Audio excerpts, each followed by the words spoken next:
Good day everyone! We are Group 1 and for our video, we will demonstrate a simple home-based science experiment called the dancing raisins experiment. This experiment shows an acid-base chemical reaction and helps us understand the law of conservation of mass. All the materials used are safe and can be found at home. For this experiment, we need a clear glass, water, baking soda, white vinegar, and a few dry raisins.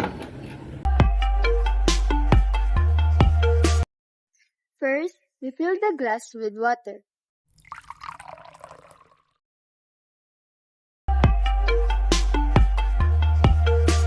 Second, we add baking soda and stir it gently.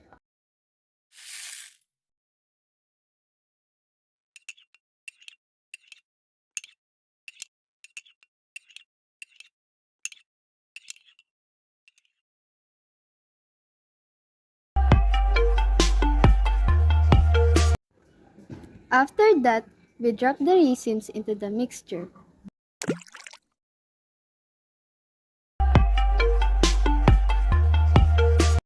The last step is we add vinegar and observe what happens.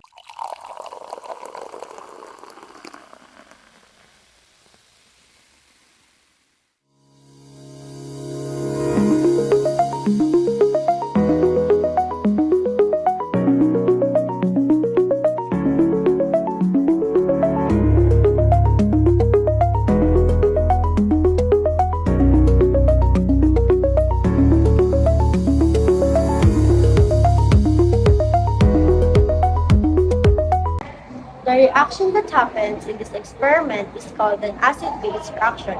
Vinegar is an acid while the baking soda is a base. When they react, they produce carbon dioxide gas.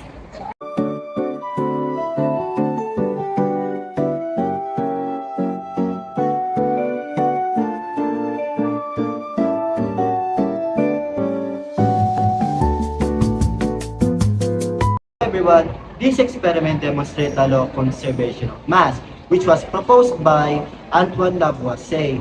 The law states that matter cannot be created or destroyed, but only change in form.